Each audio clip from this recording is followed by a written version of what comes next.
Hey guys, tonight we trudge barefoot through hot sand at twilight, following the scent of something strange and familiar, sweet, smoky, and just a little tangy. The ocean is murmuring behind you like it's got secrets. And up ahead, flickering torchlight dances on the silhouettes of people gathering around shallow pits dug into the earth. You squint, and there they are, giant leaves bundled over glowing embers, steam rising in slow, sleepy coils. Welcome to the 19th-century Polynesian cookfire, where roasted breadfruit softens beside salted octopus, and pickled pineapple hisses beneath charred coconut husk. You're not in Kansas anymore. And even if you were, pineapples don't grow in Kansas, so it wouldn't matter. You've stepped into a different rhythm.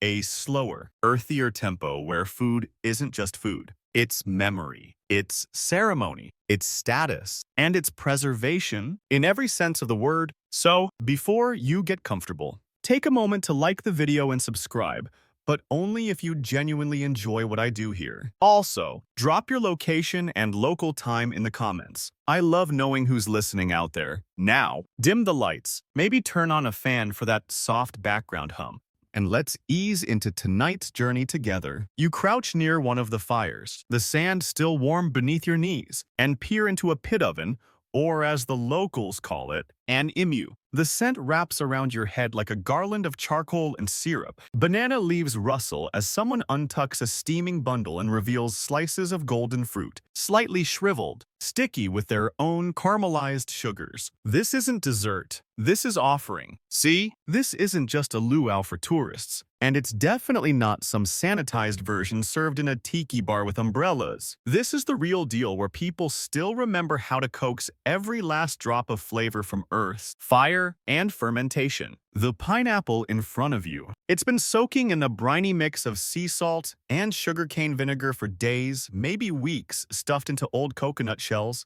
and buried in the sand to mellow. Think kimchi meets caramel with a tropical twist. That burn at the back of your throat, that's the tang of time. Because preservation wasn't just a trick to beat the heat, it was insurance. It was legacy. If your people could pickle pineapple properly, they could outlast storms, poor harvests, or even rival tribes raiding your shoreline in the night. Historians still argue whether Polynesians had a true pickling tradition pre-contact, or whether the technique evolved rapidly once European sailors dumped barrels of vinegar and rum on their shores. What's clear is that something changed. Before long, islanders were turning to both smoke and sourness to make their fruits last longer, sometimes because they had to, sometimes because it just tasted too good not to. You're offered a slice, you bite down, and wow, sugar, salt, and smoke punch you in the taste buds like they're fighting for your attention. A woman beside you laughs gently, watching your face contort. She pats your shoulder and murmurs something you don't understand. But the tone is universal. You'll live. Behind you, someone stirs a massive cauldron with a wooden paddle taller than you. The steam curls upward, thick with the scent of turmeric and dried fish. Children run past, trailing sticky fingers and gleaming coconut shells half filled with some kind of fermented drink. You're not sure what's in it. And honestly, you probably don't want to know. But here's the thing.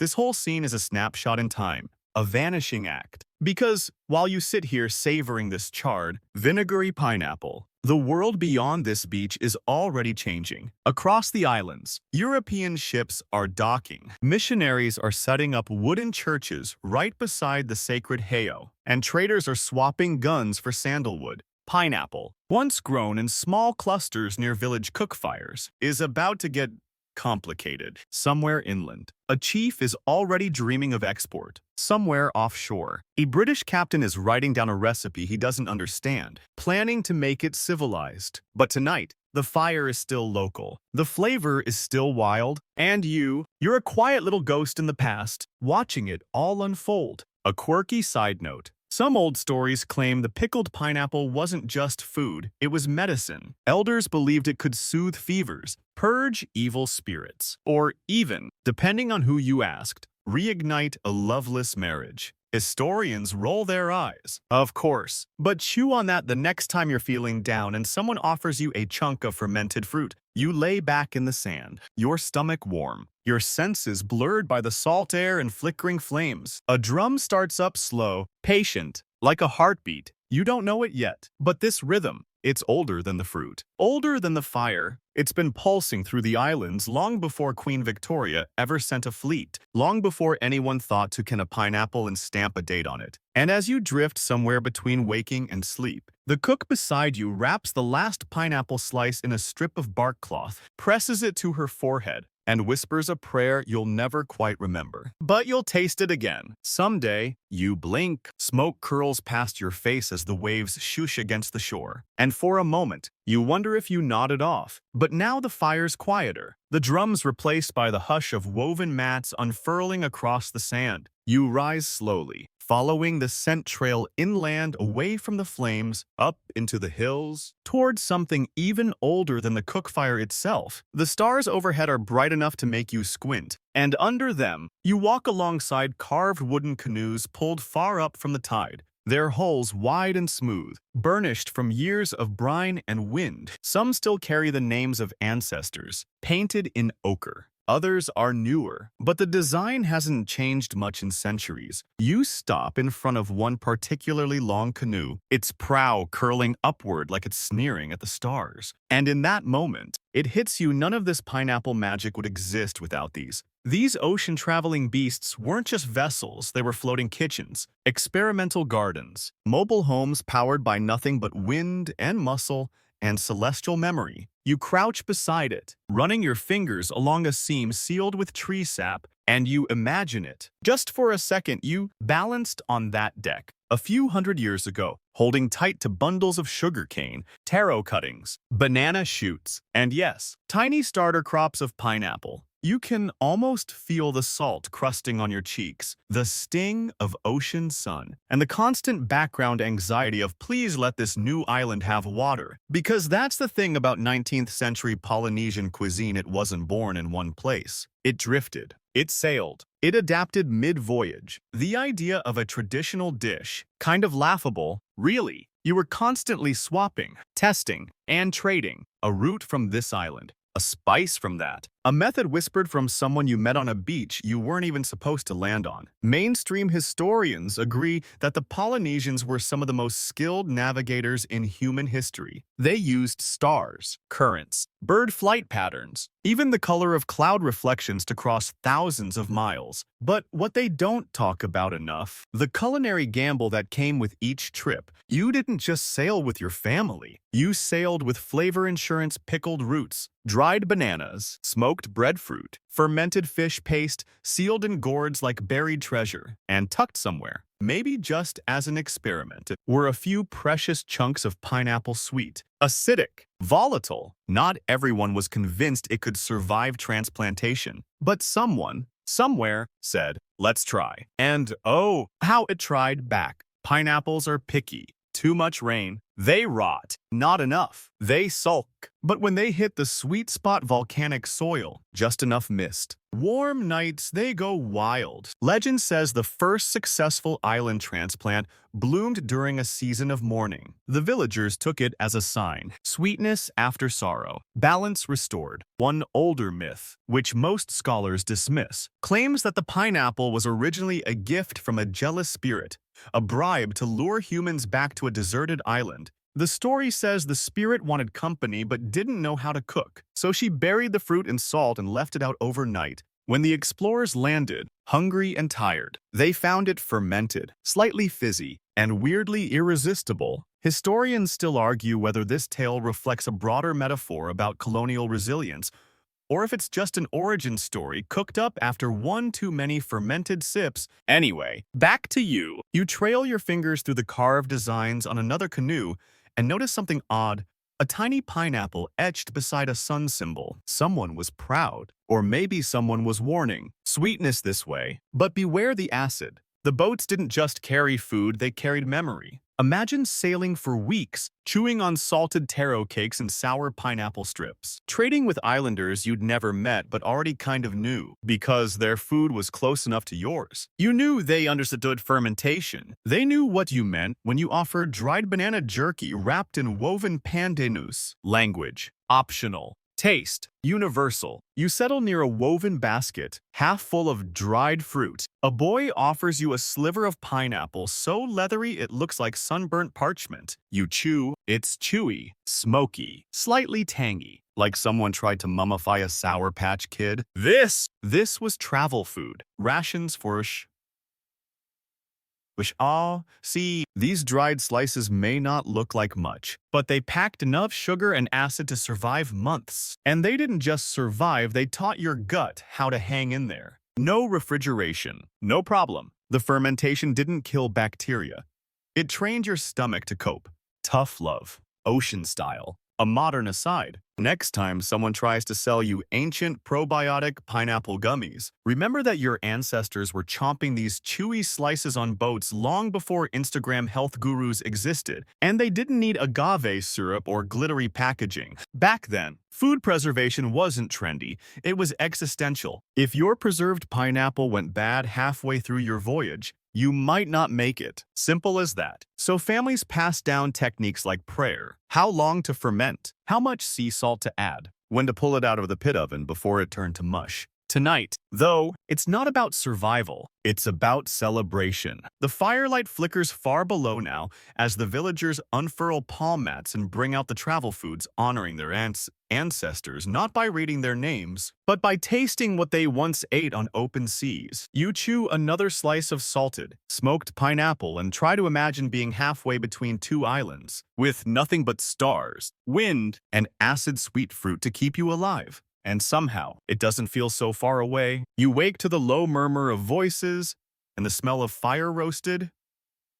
Something it's hard to say what exactly, because everything here carries that telltale perfume of char, brine, and deep sweetness. Your eyes flutter open just as a conch shell sounds in the distance, long and slow, vibrating the night air like a sleepy trumpet. A figure steps into the torchlight. A high chief, draped in layered kapa cloth and crowned with feathers that shimmer like black opal. His gaze is fixed ahead, but you can feel his presence radiating like the cookfires themselves. He moves toward a central mat where several jars are arranged. You spot them immediately. Pineapple, pickled, sealed with wax and tied shut with thick cords of woven bark. This isn't dinner. This is diplomacy. Tonight, you're witnessing something few outsiders ever did, a ritual offering involving food sour, sticky pineapple mash as tribute to a living god. You've heard of feasts as ceremony. Sure, but this is food as leverage, food as alliance. Food as spiritual currency. In 19th century Polynesia, especially among the Hawaiian and Marquesan Islands, fermented or pickled fruit wasn't just for hungry bellies. It was part of sacred negotiations between chiefs, between villages, and sometimes even between people and the gods. When words failed, jars of tangy pineapple could speak volumes. A whisper to your right draws your attention, a grandmother explaining to her grandchild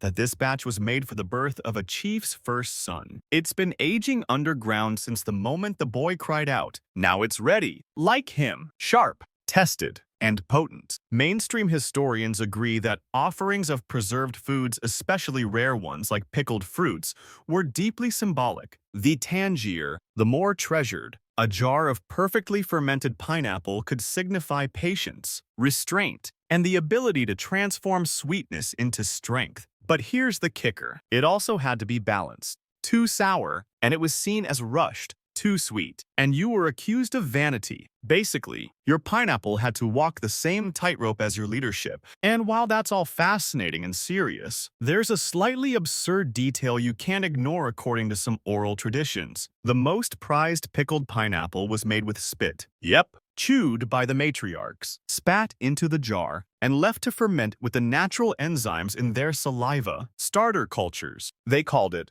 Before sourdough influencers, there were grandmothers with powerful jaws and no time for your delicate sensibilities. Historians still argue whether these traditions were widespread or more myth than method, but the evidence is tantalizing. Some early explorers even wrote somewhat horrified accounts of women preparing fruit preserves by chewing and spitting rhythmically into large bowls, sometimes while singing. Think fermentation with flair. You're handed a small, gourd bowl with a thick, golden mash inside. It's warm from sitting near the fire, and you hesitate just long enough for the woman beside you to laugh and nudge your elbow. "It won't bite," she says, though you're not totally convinced. You take a cautious taste. It's astonishing. Tangy, yes, but also floral, smoky, and there's a whisper of bitterness like something that survived a storm and wants you to know it. It sticks in your teeth and makes your jaw ache a little. You love it. You kind of hate it. You want more? Across the mat, the chief finally accepts his jar, lifting it high while chants rise around him. It's not just pomp, it's performance. The food you just tasted will be remembered, whispered about, judged for years. If it spoils too early, it reflects poorly on the maker's entire clan. If it ferments just right and lasts long into the next season, it's said to bring luck to the family who made it and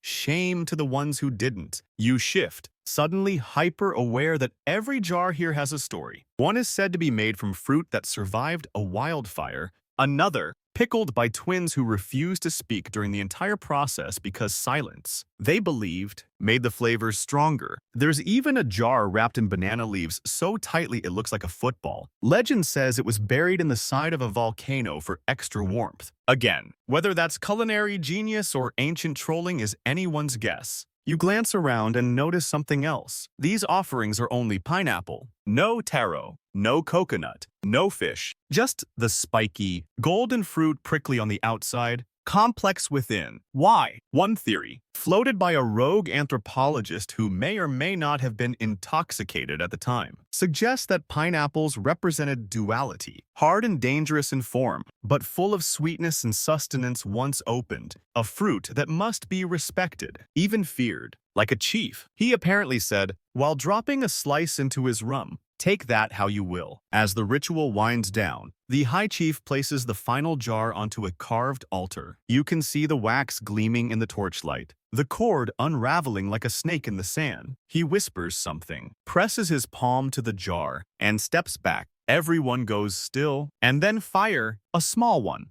just enough to send smoke curling around the altar. It's not to cook the pineapple, it's to seal the moment. Smoky as memory, ferment as time capsule. You feel a lump in your throat. And it's not just the acidity from that last bite. Because here's the thing. For all its colonial rebranding and canned indignities, pineapple in these islands once held gravity. It wasn't a garnish. It wasn't dessert. It was diplomacy. Preserved in brine, handed from hand to hand like a delicate truth. The ritual ends, the jars are carried away, and the crowd dissolves like mist. You sit there a little longer, your tongue still tingling, the scent of old fruit and wood smoke curling into your hair, and you wonder how many secrets have been sealed in wax, buried in sand, and passed down through something as simple as taste. The night deepens. You rise from the altar's shadow, still tasting vinegar and smoke at the back of your throat. The air has cooled slightly, and your bare feet sink into damp sand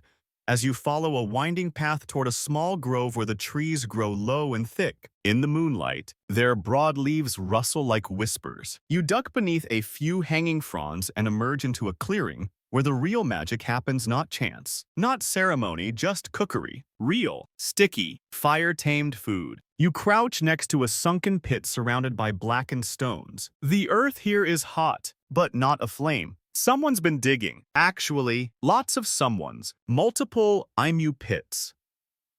Earth ovens dot the area like craters on a volcanic moon. You glance around. Bundles wrapped in tie leaves lie steaming beside hollowed logs, banana stalks, and clay jugs still beating with condensation. There's no fire here, at least not on the surface. Everything's happening underground. A young woman gestures for you to come closer. She hands you a split stick with a chunk of glistening pineapple speared on the end.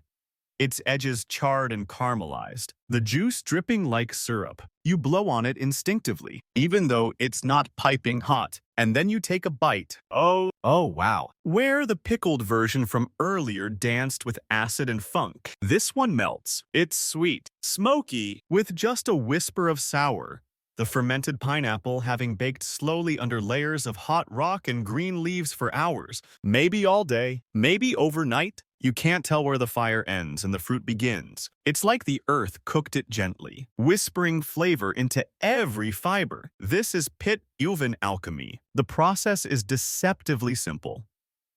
Dig a hole, light a fire, layer in river rocks until they glow red, then pack the pit with bundles of food wrapped in leaves and sealed with earth. Come back later, eat like royalty, but don't be fooled. What looks like a rustic casserole is actually high-stakes science. Every layer matters. Too much heat, your pineapple burns to bitter meash. Too little, it comes out soggy, bland. But hit the sweet spot, especially with a fermented batch, and it caramelizes in ways that ovens just can't replicate.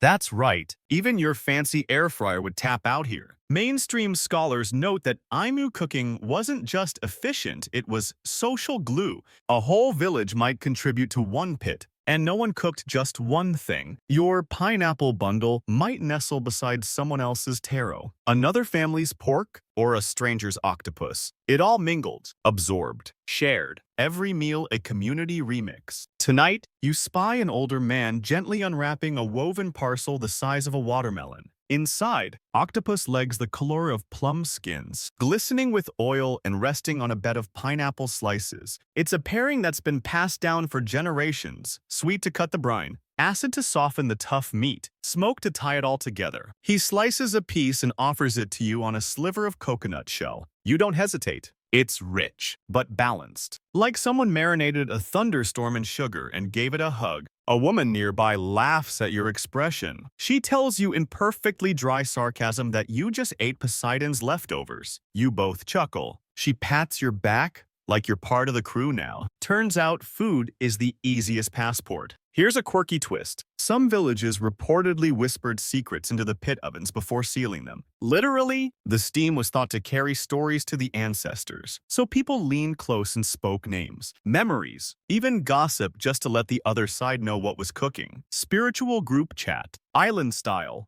Historians still debate whether this ritual was symbolic or genuinely believed to be communicative. Was it myth? Mourning, a kind of culinary seance. The records are murky, but when you glance at a mother gently humming over a sealed oven, palm pressed to the earth, you start to think maybe both. Around you, people open more bundles. Some hold soft, spicy taro paste. Others reveal tiny reef fish grilled whole in strips of seaweed. But everywhere, there's pineapple, sometimes subtle, tucked into the edge of a dish, sometimes bold, sliced thick and gleaming like gold. You notice something fascinating. Most of the pineapple here wasn't fresh. It was fermented, dried, pickled, and then cooked. Why? Because that process salt, acid, time changes the chemistry of the fruit. It breaks down fibers, boosts flavor, preserves natural sugars, and lets the caramelization run wild. One elder tells you that raw pineapple was considered too loud for ceremonial meals,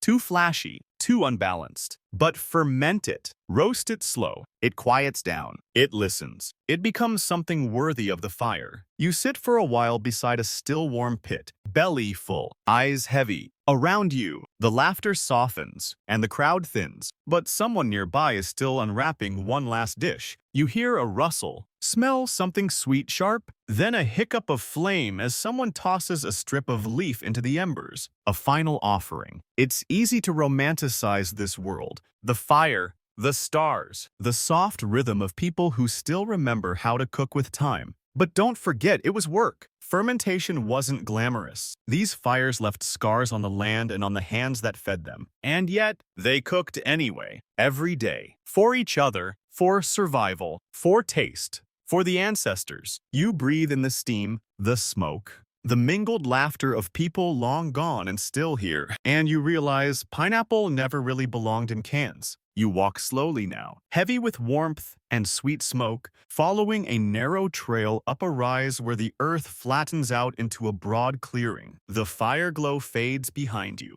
replaced by pale moonlight and a distant clang metal on wood, rhythmic and deliberate. As you step through a line of crooked palms, the air shifts, less wild, more foreign. You catch it in the breeze, vinegar, sharp and biting, carried on the wind like an uninvited guest. It cuts through the lingering perfume of pit-roasted pineapple with a kind of cold finality. You wrinkle your nose instinctively. Someone's cooking, but not in the way you've grown used to, and not in the right spirit. Before you stands a longhouse with clean edges, plank walls too straight, too smooth. Inside, a man in starched linen stirs a pot furiously while muttering under his breath. Behind him, glass bottles, brass scales, notebooks. None of it feels alive. It's a kitchen, technically, but you'd call it more of a laboratory. Welcome to the part where the missionaries show up, and like clockwork, they're already trying to change the recipe. He doesn't look up when you enter, too busy reducing some pale, runny concoction that smells like sour apples and boiled socks. You glance at the table, sliced pineapple, but no Thai leaves, no clay, no salt from the flats, just vinegar, imported,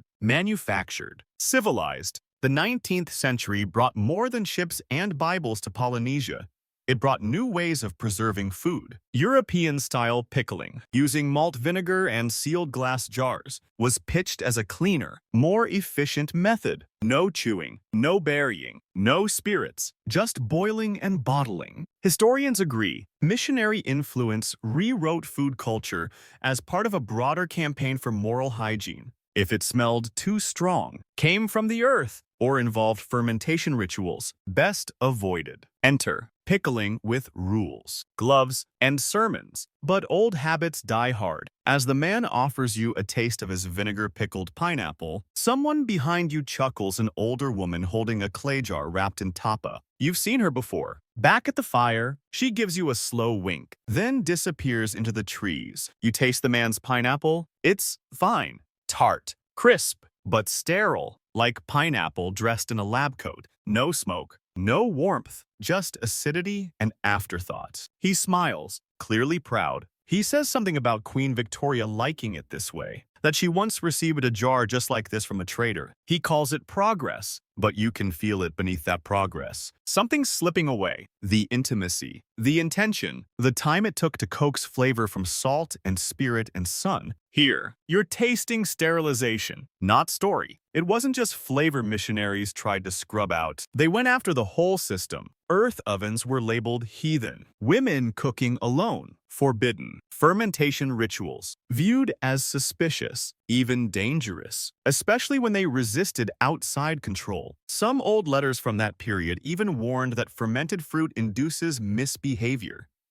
Meaning, translation, it made people happy without missionary permission. Can't have that. A fringe theory widely laughed off, but deliciously entertaining claims that one particular missionary tried to outpickle the locals. Convinced he could make better pineapple preserves, he brought barrels of British malt vinegar and attempted to pickle entire batches for the island's elite. The result, vinegar-soaked mush. The pineapples turned gray. The jars exploded. The villagers laughed for weeks. Historians still argue whether that story ever happened, but it lives on in whispered jokes. Beware the vinegar prophet. Still, not everything about the new methods was rejected. Islanders are practical. Over time, some adopted glass jars, some liked the uniform tanks, some mixed old and new brining pineapple the traditional way, but sealing it modern style to trade with passing ships. One woman reportedly buried a glass jar upside down in the sand, calling it her half-converted cousin. She said it kept better than clay, but tasted worse, so she sang to it. Just in case, you leave the longhouse, politely declining a second bite,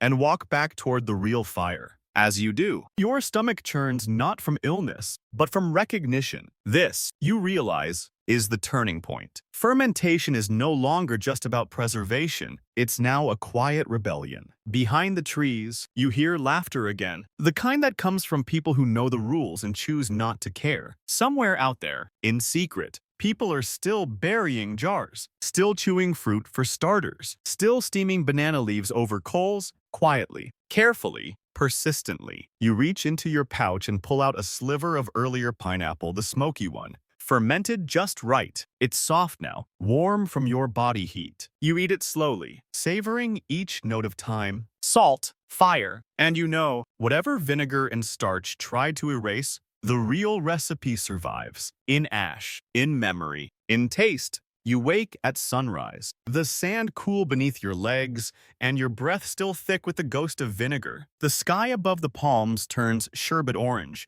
and the air hums with lazy birdsong and distant splashes of fishermen dragging in nets. You're still chewing on the thought of that sterile pineapple from the longhouse when you hear a soft laugh behind you. She's back, the older woman with the tapa-wrapped jar and the amused smirk. She holds it out to you without a word. Inside, a pineapple. Not just any pineapple, Victoria. No, not the queen herself, though. Give it time. She'll show up again. This is the cultivar, Ananas camosus Queen Victoria. Small, spiky, almost too cute to eat, with a golden crown and skin-like armor, brought halfway across the world by traders trying to please one royal palate. And somehow, she stuck around. You cradle it in your hands. It's surprisingly heavy for its size. Its scent is sharp, perfumed, floral.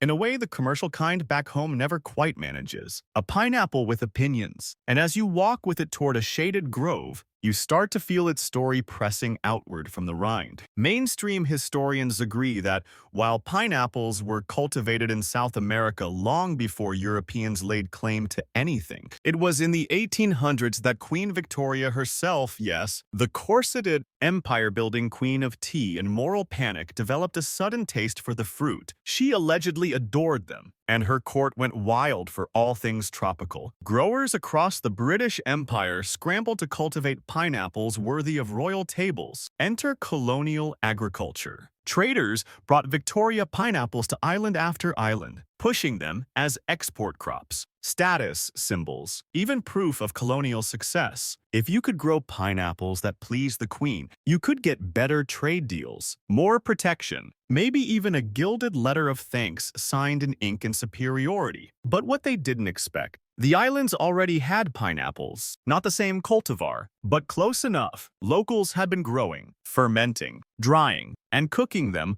long before the royal craving began. The Queen Victoria strain wasn't a gift, it was a replacement. The difference was in the yield. The Victoria pineapple was tougher, more resilient in shipping, and smaller so it could be packed tight and sold high. Perfect for commerce, not so perfect for taste. Islanders called it the pineapple that doesn't listen because it didn't behave well in the old ways. It soured too fast in pit ovens. Its skin resisted softening in fermentation. But still, if the queen wanted it, it stayed. A fringe belief held by some elders was that Queen Victoria's pineapple was cursed. Too polite to ferment, they'd say, shaking their heads. Too proud to dance with salt. Whether you believe in produce politics or not, there's no denying the fruit brought change. You pause beneath a tree where someone's already slicing open a Victoria pineapple with a bone-handled knife. The flesh is pale yellow, almost ivory. And when you taste a piece, it's sweet, so sweet you nearly wince. But something's missing. No tang, no burn, no fire memory. It's all sugar and no soul. An elder notices your hesitation. She nods, knowingly. Too easy, she says, no struggle in it. That's the problem, isn't it? The original pineapples, the ones buried in salt, dried under sun, fermented in clay jars beside fish and taro. They tasted like history. They tasted like survival. Queen Victoria's version. It tastes like a dessert. A polite nod, something to impress guests, not feed ancestors. Still, the fruit stayed. Entire plantations sprang up across the islands, often pushing out native crops. Workers were brought in under contract, some local, many not. Pineapple became export gold. By the late 1800s, islanders weren't pickling pineapple anymore. They were boxing it up for ships, for factories, for foreign plates they'd never see. There's a moment here, don't miss it, where you feel the pivot under your feet. The ground hasn't changed. The fire pits are still warm. But now, they're quiet, not gone, just quieter. One day, someone tried to ferment a Queen Victoria the old way, packed it with salt, wrapped it in banana leaves, sealed it in an imu for 16 hours. When they unwrapped it, it had exploded. Fermentation, it seemed, didn't want to be tamed. Historians still argue whether that's symbolic or just science. Maybe the sugar levels were too high, maybe the acids got confused, or maybe the pineapple knew exactly what it was doing. You carry the remaining slice down to the beach, nibbling slowly, sweet, soft, gone in seconds. You imagine Queen Victoria herself tasting it under a chandelier, surrounded by stiff collars and liveried servants. And you wonder, did she ever know what the fruit used to taste like? Probably not. She didn't know about the cookfires, the ferment jars, the spit. She never crouched in the sand beside an elder who whispered stories into the earth. She just wanted something tropical, and the empire obliged. But here, on this beach, the pineapple still remembers. The earth still holds the recipe. You brush sand from your fingers and think, maybe it's not about which pineapple wins. Maybe it's about which one lingers in the mouth after the lights go out. And Victoria's. It fades too fast. The sun hangs high now, burning through the clouds with lazy intensity. You squint as you step off the main trail, drawn by the rhythmic clinking of glass and the soft thunk of something being buried. You're not alone. A small group stands at the edge of the beach, just where the jungle meets the tide. Someone's laughing, a sharp, conspiratorial sound. You step closer and catch the unmistakable smell of rum, not the slick, sugary stuff sold in duty-free shops, but something raw and funky, thick with cane and thyme. It mingles with a sharper scent fermented pineapple, so sour it curls your tongue just from the air alone. You've stumbled into an open secret, the underground market of coconut liquor and pickled fruit. Nothing official, nothing public, but very, very real. One man barefoot, shirtless, with a scar winding down one arm catches your eye and lifts a clay jug with a grin. For your health, he says, pouring a viscous gold liquid into a cup made from half a coconut shell. You take it, hesitate, sip. It burns, then blooms. The pineapple hits first sour, strong, almost effervescent. Then the coconut slides in, smoothing the fire with a kind of lazy sweetness. It's like sipping someone's memory, someone mischievous. Mainstream historians note that unlicensed distillation was rampant across the Pacific Islands in the 19th century, especially once European alcohols flooded the region. But the locals had their own twist, fermenting not just sugarcane,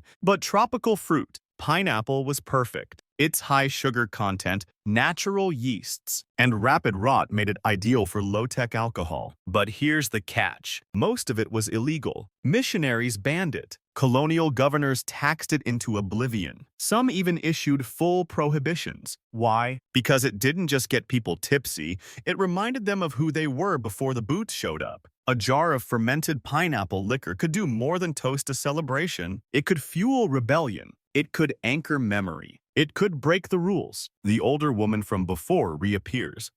Of course, she does this time holding a small wrapped parcel. She sits beside you in the sand and begins to talk. Quietly, carefully, she tells you about forbidden feasts, gatherings held deep in the jungle or along hidden coves, where pickled pineapple and coconut rum were passed hand to hand beneath the moonlights. No prayers, no ceremonies, just resistance disguised as celebration. She says the feasts weren't about getting drunk. They were about remembering the taste of the old ways before vinegar, before canned syrup, before paper labels and government seals. They called it eating backwards. A joke, maybe, but also not. One quirky tale she shares. A woman once soaked pineapple in coconut rum for 12 days, sealed it in a hollowed gourd, and buried it near a church bell. Each night, the bell's ringing supposedly enhanced the fermentation. When the jar was finally opened, the fruit inside sang literally, a faint hum, like wind through a conch shell. Science says no. Islanders say maybe. Historians still argue whether these secret feasts were organized resistance or just nostalgia with a buzz.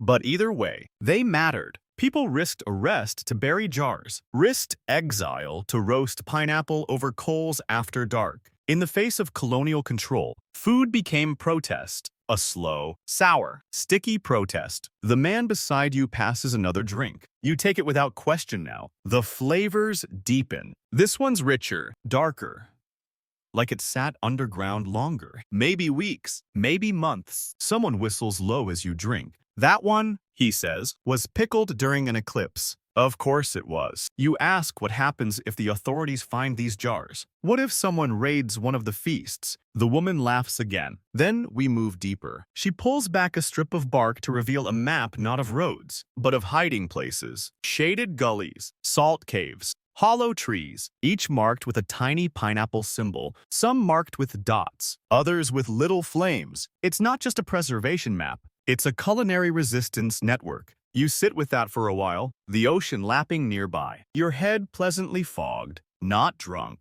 Exactly, just softened, pickled. In a way, there's something beautiful in how quiet it all is. No loud declarations, no manifestos, just jars, buried, shared, remembered. You think about what the missionaries would say if they saw this. Probably the same tired warnings. Fruit of temptation, gateway to chaos, maybe even corrupting influence. But to the people here, it's culture, liquid heritage, flavored freedom. Someone begins to sing, low, slow, a tune that doesn't demand attention but draws you in anyway. The group leans back in the sand, a few clink cups. One elder takes a sliver of pickled pineapple and places it beneath his tongue. Then closes his eyes. You do the same. It's sour. It's strong. It tastes like fire and trees and defiance. And it's perfect. You wake to waves nudging your toes and sunlight licking the edge of your vision. Your mouth still tastes faintly of smoke, citrus, and a rebellious sweetness you won't forget anytime soon. The sand clings to your skin, warm and gritty, as if the beach itself wants to hold you here a little longer. But curiosity tugs at your ankles, and somewhere beyond the trees, you hear laughter and the rhythmic thump of something being pounded. Not drums this time. You follow the sound inland, feet crunching through damp underbrush and banana leaves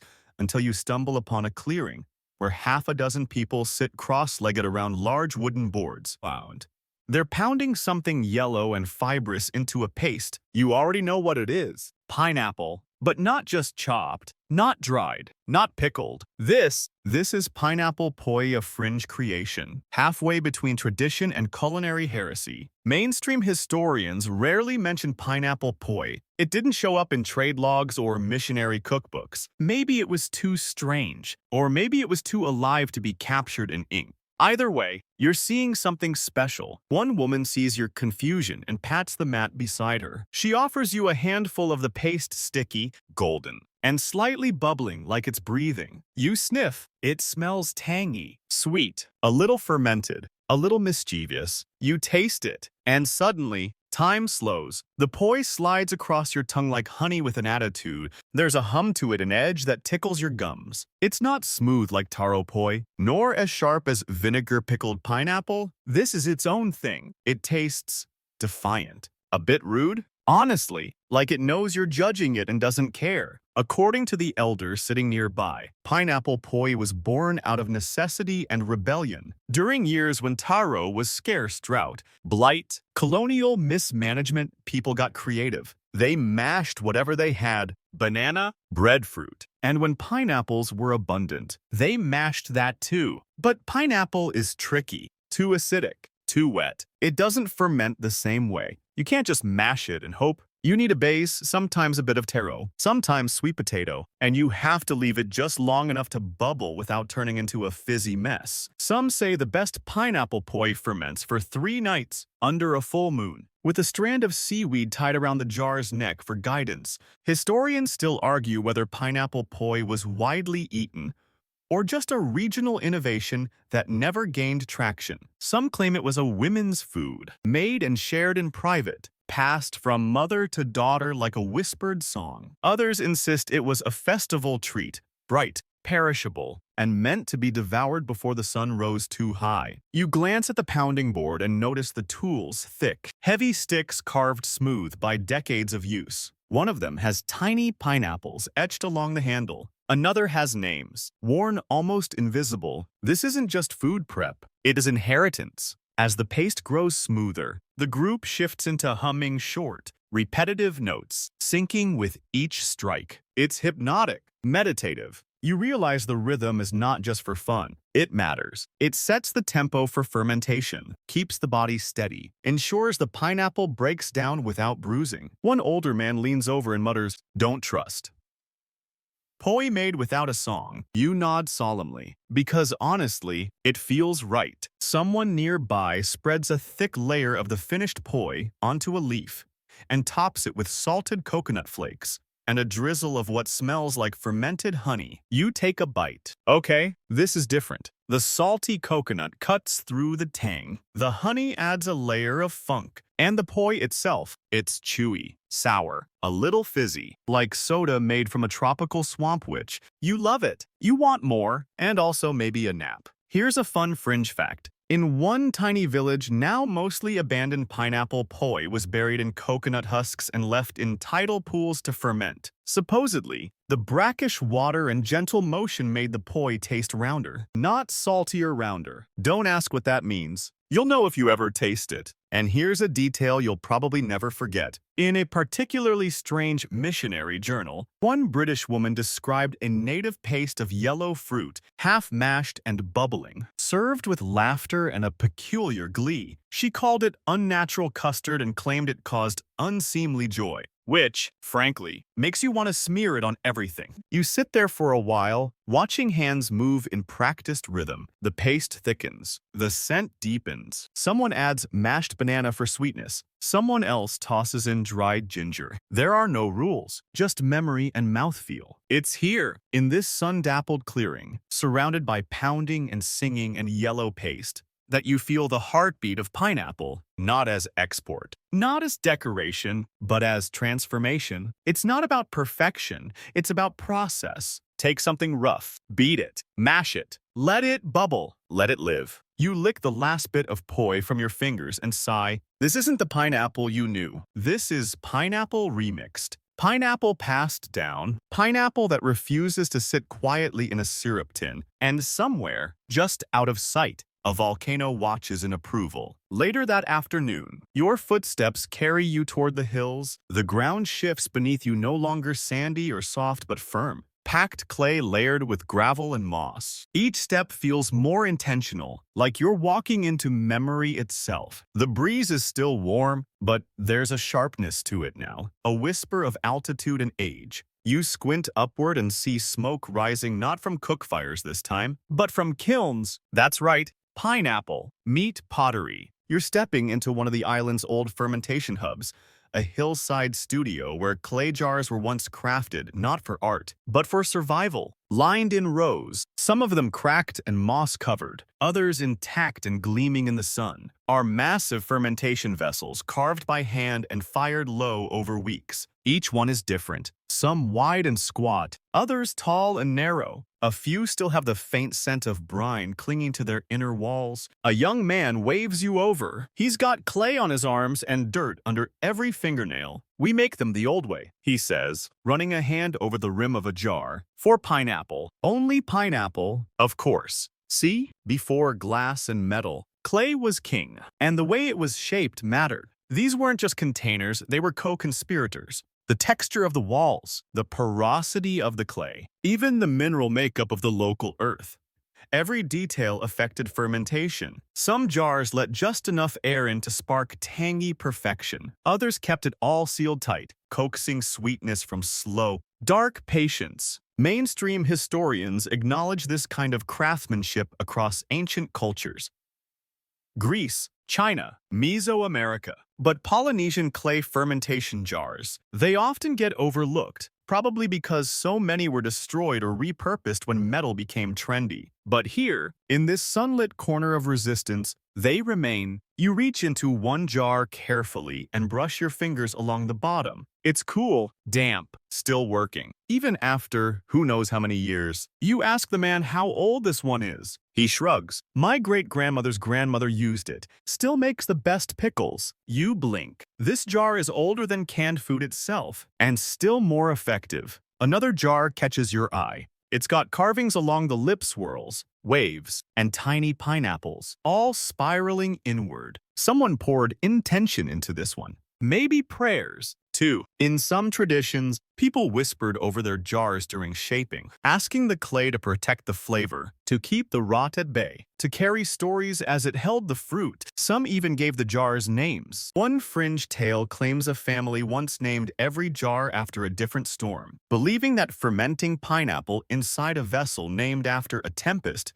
made it more powerful. Put it in typhoon cellar. They'd say, if you want it to bite, you walk slowly through the rows, and the man shows you how they prepare the jars. First, they rub the inside with sea salt and powdered charcoal. Then they warm it near a fire not too hot, just enough to open the pores. After that, in goes the fruit, sliced, salted, maybe a dash of sugar or ginger, depending on the mood, sealed with a slab of wood and mud. Then, you wait. You don't touch it. You don't check it. You trust. Historians still argue whether these methods were purely practical or if they carried ceremonial weight. But watching this man handle the jars like ancestors, you know the answer. This wasn't just food prep. This was ritual. He offers you a taste from one of the working jars, carefully scooping out a piece of fermented pineapple with a carved spoon. It's darker than what you've tasted before, more intense. It smells earthy, like old rain and buried firewood. You taste it. Oh, it's deep. It hits low in your chest, not sharp like vinegar, not sugary like Queen Victoria's polite little cultivar. This is ancestral. This is pineapple that remembers things. You chew slowly, and for a second, everything else disappears: the trees, the sun, even the man watching you with a grin. Because this is the kind of flavor that doesn't just sit on your tongue. It climbs behind your eyes. It asks you questions. How long have you been fermenting? What stories are you keeping? What would you bury if you could? You sit beside one of the older jars, running your fingers along a groove that might be centuries deep. You wonder how many hands pressed there, how many celebrations these jars outlived, how many colonial storms they endured, just by doing what they were made to do: preserve, protect, transform. There's a whisper of thunder in the distance, just enough to raise the hairs on your arms. The man looks at the sky and nods. Rain's coming. Good for the jars. He covers them with broad leaves,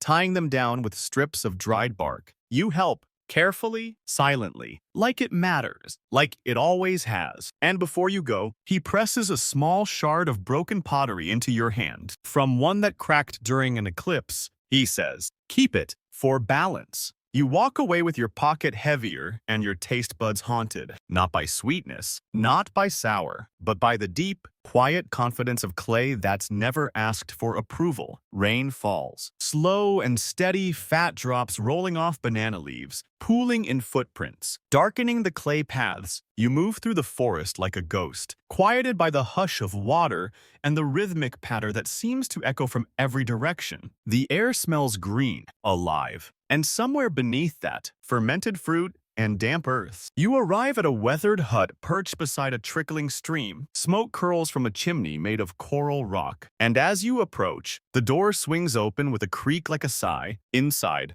it's warm, not hot, cozy, lined with woven mats, small shelves, jars, and in the center of it all, a kappa cloth-covered table where two elders sit with their heads bowed, whispering over a bowl. They gesture you in without looking up. You sit, they lift the cloth and reveal the centerpiece of tonight's chapter. Pineapple Vinegar Mother. That's not a nickname. That's her title. Floating in a large, shallow bowl is a gelatinous disc, pale amber, gently pulsing as if alive. And in a way, this is the mother, the colony of bacteria and yeast that turns sweet pineapple juice into rich, complex vinegar over weeks, sometimes months. The locals treat it with reverence. Some speak to it, others name it. Most never toss it, no matter how weird it gets. One elder stirs the mixture gently, her hands impossibly steady. She tells you the mother is 30 years old, or maybe 80. Hard to say. She shrugs. She changes. You lean close and inhale. It's sharp like citrus, but rounder. There's a note of smoke, another of overripe mango, and buried under it all, that familiar funk of transformation, not rot. Evolution. Mainstream historians often gloss over fruit vinegar traditions in the Pacific, focusing more on imported alcohols or mission-approved jams. But this is science without laboratories. These elders understood acetic fermentation centuries before anyone gave it Latin names. One fringe tidbit. Some families buried their vinegar jars under their sleeping mats, believing that dreams fermented better above living cultures. One man reportedly claimed he could taste the nightmares in the vinegar if someone had a bad week. You don't ask whether he liked it better that way. The process is simple on the surface. Chopped pineapple, sugar or honey, water, and thyme. But the trick is caring. You don't stir too much. You don't disturb the mother unless you need to. You whisper to her when the weather changes. And above all, you never, ever throw her away. The elder across from you dips a small spoon into the jar and offers a taste. You take it, expecting a jolt of sour, but what you get is theater. The vinegar dances. First, it kisses your tongue with a sweet, spicy burn. Then it pirouettes into something deeper oak-like, almost savory. Finally, it vanishes, leaving only a warm pulse where your teeth meet your gums. You blink. Pineapple spirit, the elder whispers. She remembers storms. There's something profound in that. This vinegar wasn't made in defiance. Like the coconut pineapple rum, it wasn't born of necessity. Like pineapple poi, this is preservation as poetry. Letting time do what time does: alter, deepen, reveal. Historians still argue whether these vinegar mothers were passed down like heirlooms, or simply recreated each generation. Some say the yeast strains were unique to each island. Others say it was all luck and good air. But the elders here, they know better. They call it fruit memory. One woman points to the mother floating serenely. She's tasted drought, she says. She's tasted weddings. You give her the weather. She gives you back a lesson. You look around the hut. Every surface holds a jar or a bowl, some sealed, others breathing, all of them in stages of transformation. You feel like you're in a church where sermons are steeped, not spoken. The rain hits harder now, drumming against the thatch roof, and the scent of vinegar intensifies. It's not unpleasant. It's comforting, familiar, like your body recognizes this place even if your brain's still catching up. Then the elder produces a surprise: pineapple vinegar. Eggs. Yep, you heard that right. Boiled eggs, steeped for days in the mother's offspring. Sharp, citrusy vinegar made just last month. The whites are golden from turmeric. The yolks almost jammy. You bite in. Boom! The vinegar pops. Not harsh, just bright. The egg smooths it out. There's clove. Maybe a trace of ginger. But the real kicker, that underlying funk from the fermentation, that soft hum you now associate with the land beneath your feet. The elder smiles. Good for the blood, she says. Then, after a beat, also makes enemies confess. You both laugh, but not too hard. She might not be joking. She hands you a small jar, warm from her lap. Your starter, she says. Grow your own. Feed her fruit. Talk to her. You nod, tucking the jar into your satchel like a living creature. You'll carry her, care for her, feed her scraps of memory when you return to wherever you came from. Before you leave, you bow slightly, not out of formality, out of instinct. Because this isn't just vinegar, this is patience with teeth. And it watches you go, pulsing gently in its bowl like a tiny, acidic heart. You hike back through the forest,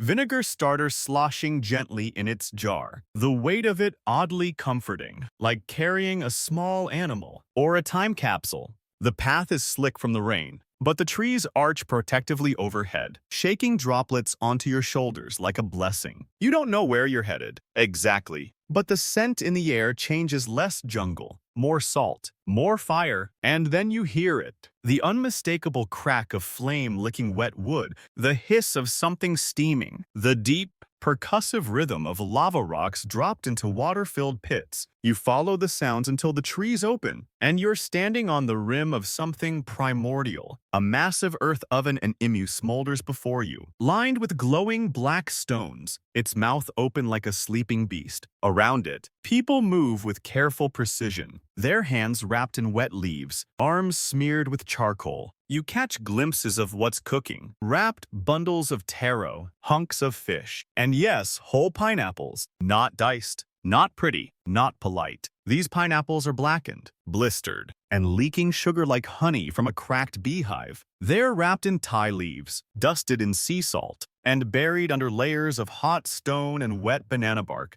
You crouch beside one of the cooks barefoot, smoke-kissed. with a scar shaped like a wave curling up his calf. He peels back a leaf and reveals a pineapple that looks like it went through something personal. The fruit skin is mottled and nearly melting. He slices it open with a sharpened shell. You lean in and take a breath. It's smoky, sweet, with a note of caramel and something deeper, something fermented, almost meaty. You take a bite. Oh, no. Oh, yes? It hits your tongue like a freight train of history. First smoke, then syrup, then a bitter edge that might be char or might be ghost memory. You chew slowly. Your jaw slackens. You forget your name. This is warrior pineapple. This is not served at brunch. This is food meant for storms. Mainstream historians note that traditional emu cooking is one of the oldest culinary techniques in the Pacific, predating contact, predating even oral records. The process is slow, labor-intensive, and requires deep knowledge of timing, layering, and stone temperature. It's not just cooking, it's ceremony. But here's what they often forget to mention. Pineapple wasn't just tossed in as dessert. In certain places, it was centerpiece, healer, and test. Some islanders believed that if a pineapple could survive the IMU emerging soft but whole, it was worthy of being fermented. Others claimed that pineapples cooked this way absorbed the essence of every ingredient buried beside them.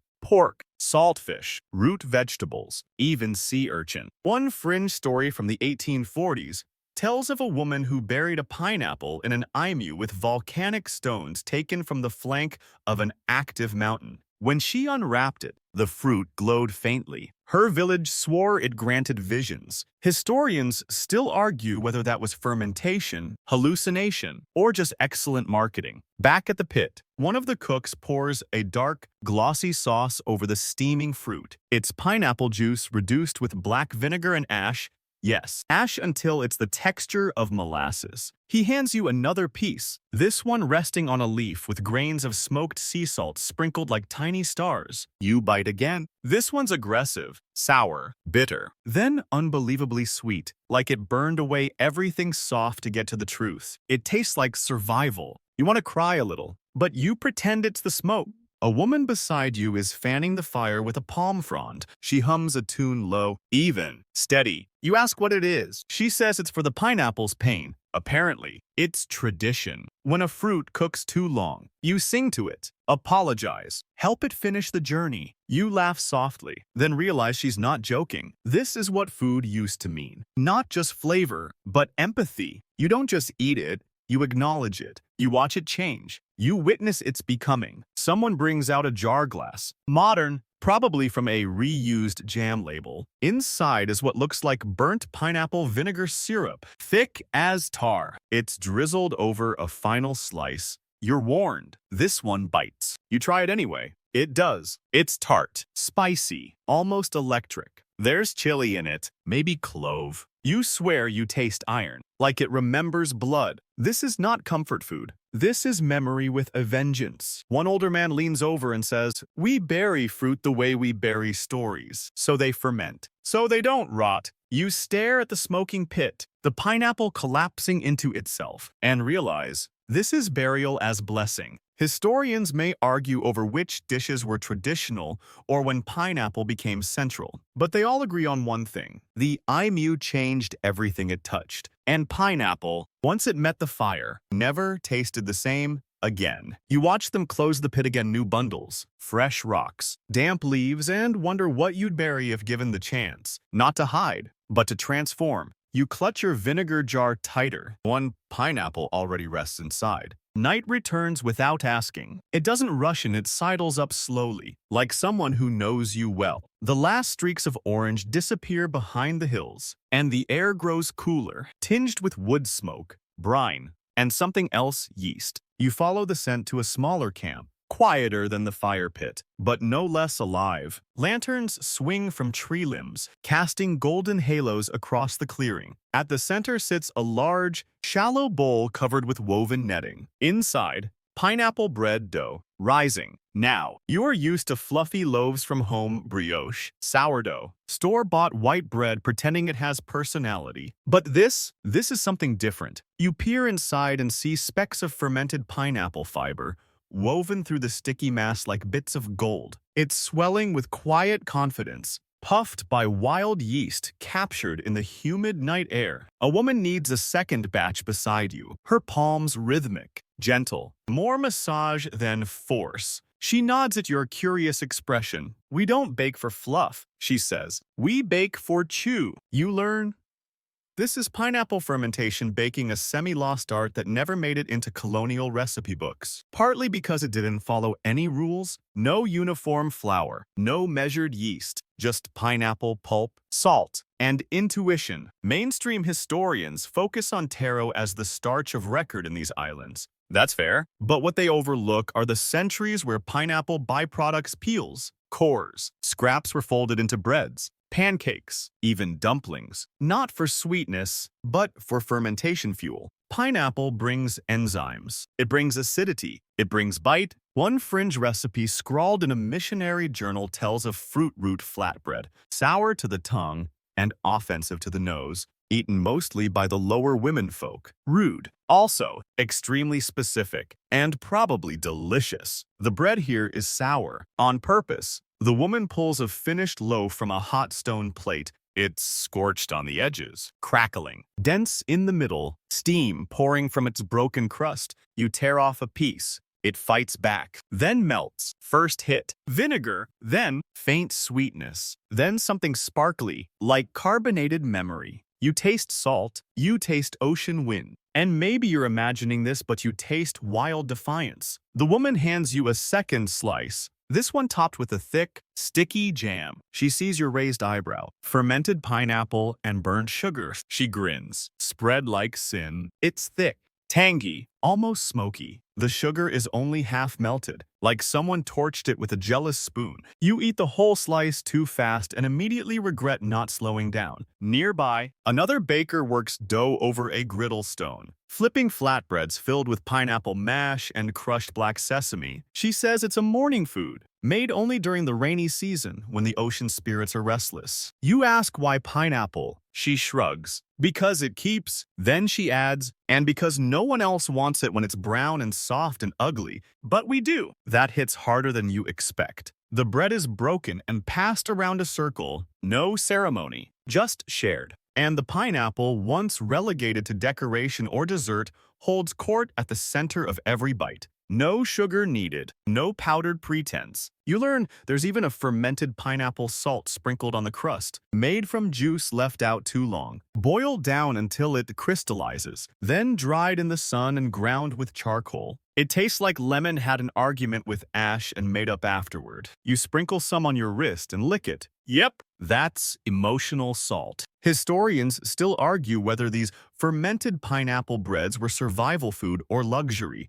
Some point to their presence at funerals and feasts alike. Others suggest they were just clever ways to use spoiled fruit before waste became taboo. But the women here, they know exactly what they're doing. One older baker pulls out a small leather book, pages soft with oil and smoke. In it are recipes without measurements, just drawings, metaphors, and family nicknames. You flip through it, reading instructions like, add pineapple until the dough resists, but does not argue. Fold in salt when the dough breathes. Bake until it smells like the first storm. You close it gently, feeling like you've just read someone's diary and been thanked for it. The woman nods. Every loaf is different. Just like every grief, it's a quiet statement. But it lingers. Someone brings out a final round pineapple fermentation bread dipped in coconut vinegar broth, served hot with shredded dried fish on top. It sounds weird. It is weird. But you eat it anyway, and it's perfect. The bread soaks up the sour. The fish adds a whisper of ocean, and underneath it all, the pineapple still hums. Not loudly, not proudly, but persistently. Because that's the truth of fermentation baking with pineapple. It doesn't ask for attention. It just shows up, changes everything, and keeps going. Like memory, like mourning, like survival wrapped in steam.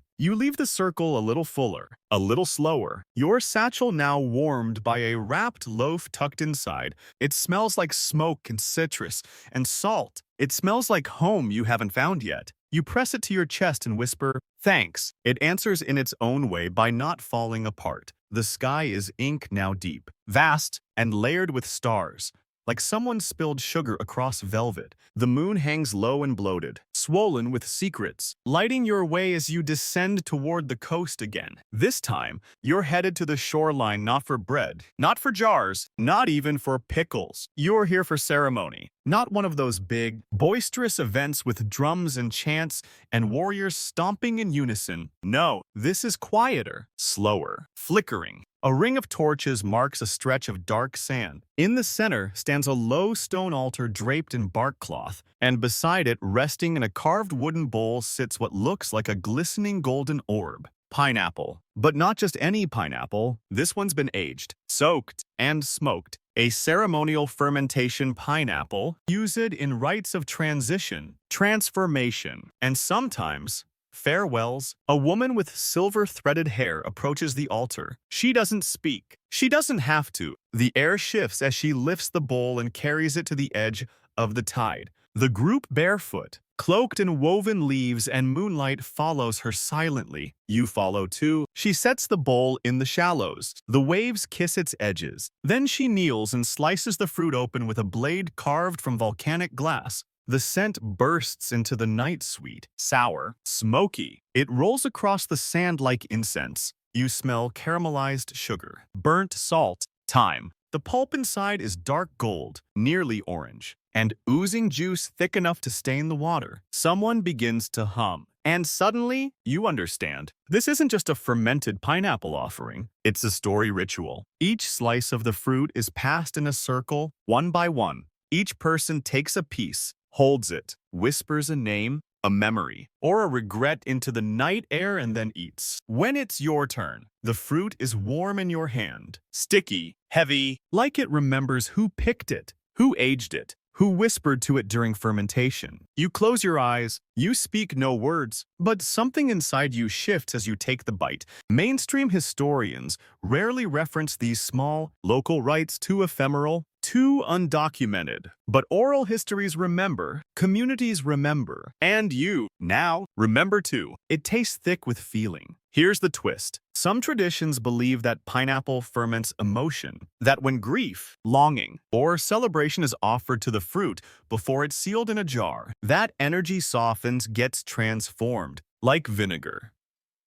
Balances sweetness, like time turns rot into revelation. One fringe story, barely whispered, never written, tells of a widow who placed her wedding ring inside a hollowed pineapple, buried it beside her husband's fishing spear, and returned a year later to find the fruit gone, the ring clean, and a sprouted vine growing in its place. Historians still argue whether this practice was spiritual, medicinal, or just metaphor. But the woman beside you tonight, who offers you a second slice of that syrupy ceremonial fruit, doesn't need debate. She knows you eat what you want to let go, she says. And what stays, that's the part that changed you. A man sets down a jar at the water's edge. It's half filled with what looks like pineapple wine, cloudy, golden, slightly fizzing. He uncorks it, lets the tide carry it a few inches, then drinks. You ask what it is. He says, joy we forgot to feel, aged 2 years. You can't tell if he's being poetic or perfectly literal. Either way, it works. One elder breaks the silence to sing a low chant. The others join in. The words aren't translated, but the tone is unmistakable melancholy with edges of sweetness. Like a goodbye you finally feel ready to say, and then, as if summoned by memory, someone produces a final treat. Moon-fermented pineapple skins, peeled long ago, soaked in salted honey, and fermented in clay pots left out only under full moons. They're dark, wrinkled, a little ugly, but they taste like everything you've forgotten to remember. Soft, spicy, a touch bitter, but not enough to push you away. The group sits together, chewing slowly, watching the ocean pretend it doesn't eavesdrop. You feel time slide sideways again, not backwards, just deeper. It's not about food anymore. Not really. It's about flavor as memory.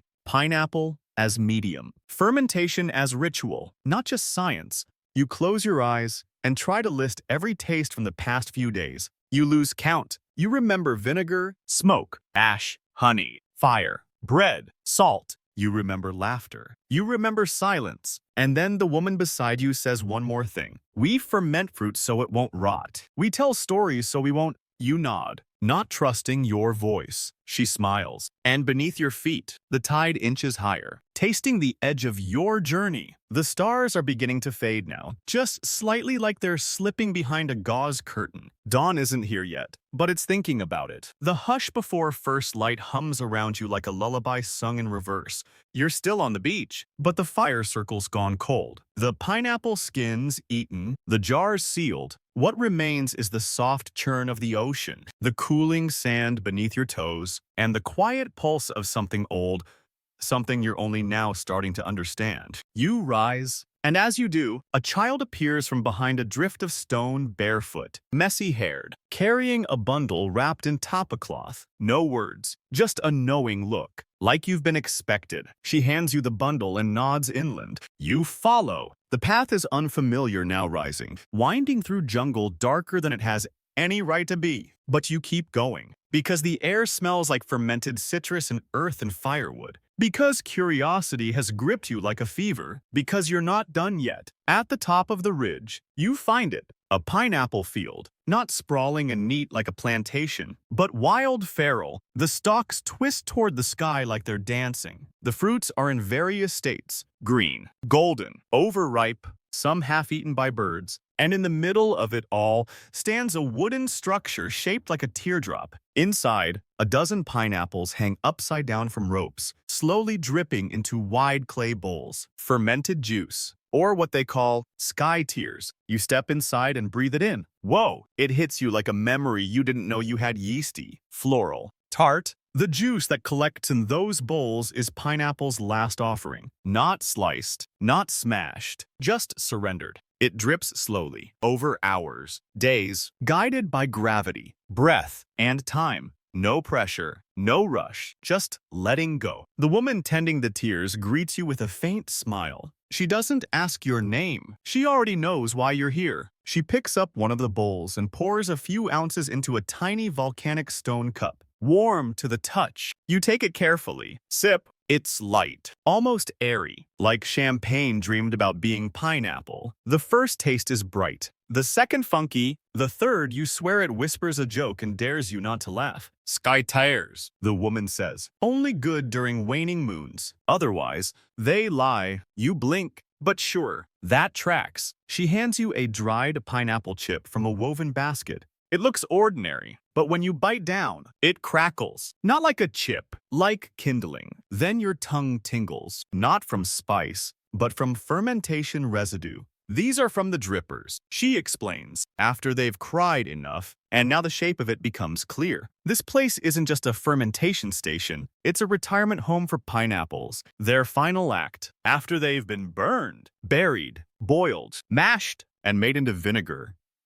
They come here to surrender what's left. One fringe belief, these upside-down pineapples help trap dream energy. That their slow drip collects whatever emotions the wind carries overnight. In the oldest traditions, the sky tier bowls were left at grave sites, not just to honor the dead, but to catch whatever they left behind. Historians still argue whether this was spiritual practice or early weather ritual. Some dismiss it as superstition, others as symbolic grief work. But here in this strange, sacred structure, with the air so thick it feels alive, you don't care what the textbooks say. You're drinking from the cloud fruit chalice, and it tastes like joy trying to hold on. The woman lifts one of the ropes. A pineapple swings gently, leaking the last of its juice into a bowl already half full. She catches a single drop on her fingertip and presses it to her forehead. You mimic her without question. It's sticky, cool, sharp. She says nothing else, just nods toward a corner of the structure where another jar waits for you. It's labeled in careful charcoal strokes. Do not rush. You take it. Inside is something thick, golden, and very much alive. The mother you carried earlier has multiplied. She's become something more here. She smells like wind and warmth and fruit gone wonderfully sideways. You realize this jar is your permission to ferment whatever you need. Back home,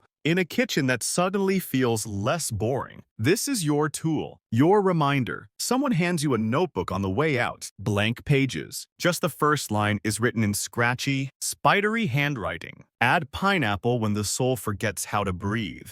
You tuck it under your arm, step into the pink-edged pre-dawn, and then you hear them all around you. The fermented whispers of everything you've touched this journey. The pickles, the vinegar, the bread, the fire pit pineapple, the sky tears. They don't speak in sentences, they hum. They remind you that fermentation isn't just food. It's change that doesn't ask for permission. It's decay reimagined. It's time refusing to be wasted. You walk down the path slowly, the sun stretching her arms over the horizon. The woman's voice echoes behind you, soft and amused. Ferment everything, especially what scares you. And with that, the last drip falls into the bowl. The light finally breaks slow, golden, unapologetic. It spills across the hills, soaking the trees, glazing the clay jars, casting long shadows that stretch like sighs across the forest floor. You're walking now, not toward a destination, but toward the end of this journey, which feels strange, because something in you doesn't want to leave. Not yet, maybe not ever. But that's the thing about fermented places. They don't stay fresh. They don't keep perfectly. They deepen. They sour. They remind you that you have changed too. You pass a cluster of women spreading pineapple skins across woven mats to dry. Not for eating this time, for smoke bundles, burned during family reunions to welcome friendly ghosts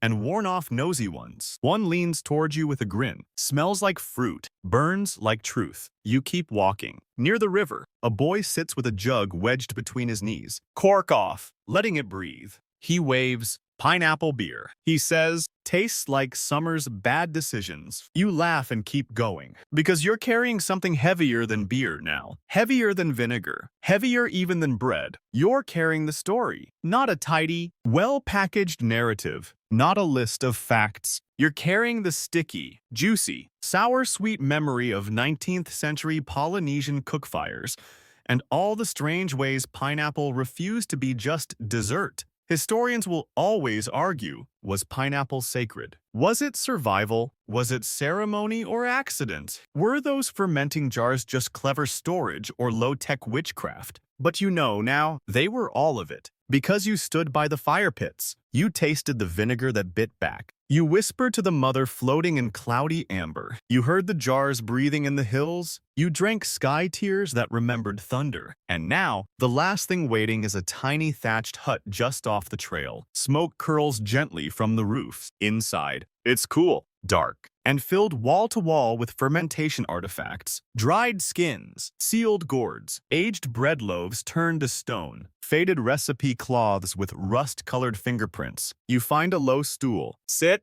rest your hands on your knees. In the corner, a grandmotherly figure barefoot, impossibly old, hands you a small gourd filled with what she calls the final juice. You take a sip. It's sour, then sweet, then nothing at all. Just silence. She smiles and says, "Now you understand." She points to a simple carving etched into the back wall. A pineapple, upside down, with roots where the fruit should be. Above it, a phrase, ripened backward, sweetened through time. And with that, she nods you out. So you step back into the sunlight, full of vinegar and wonder and questions you don't need answers to anymore. You carry your jar, your notebook, your final juice. You carry the ghost of smoky bread and moonskin chips and fermented salt that tasted like grief licked clean. The wind stirs the trees like they're waving goodbye, and this is the part you'll never fully explain to anyone. You came for the secrets of a fruit. You left with the memory of how people resist being forgotten. Pineapple was never the point. Fermentation was never just food. This was always about what we do with time.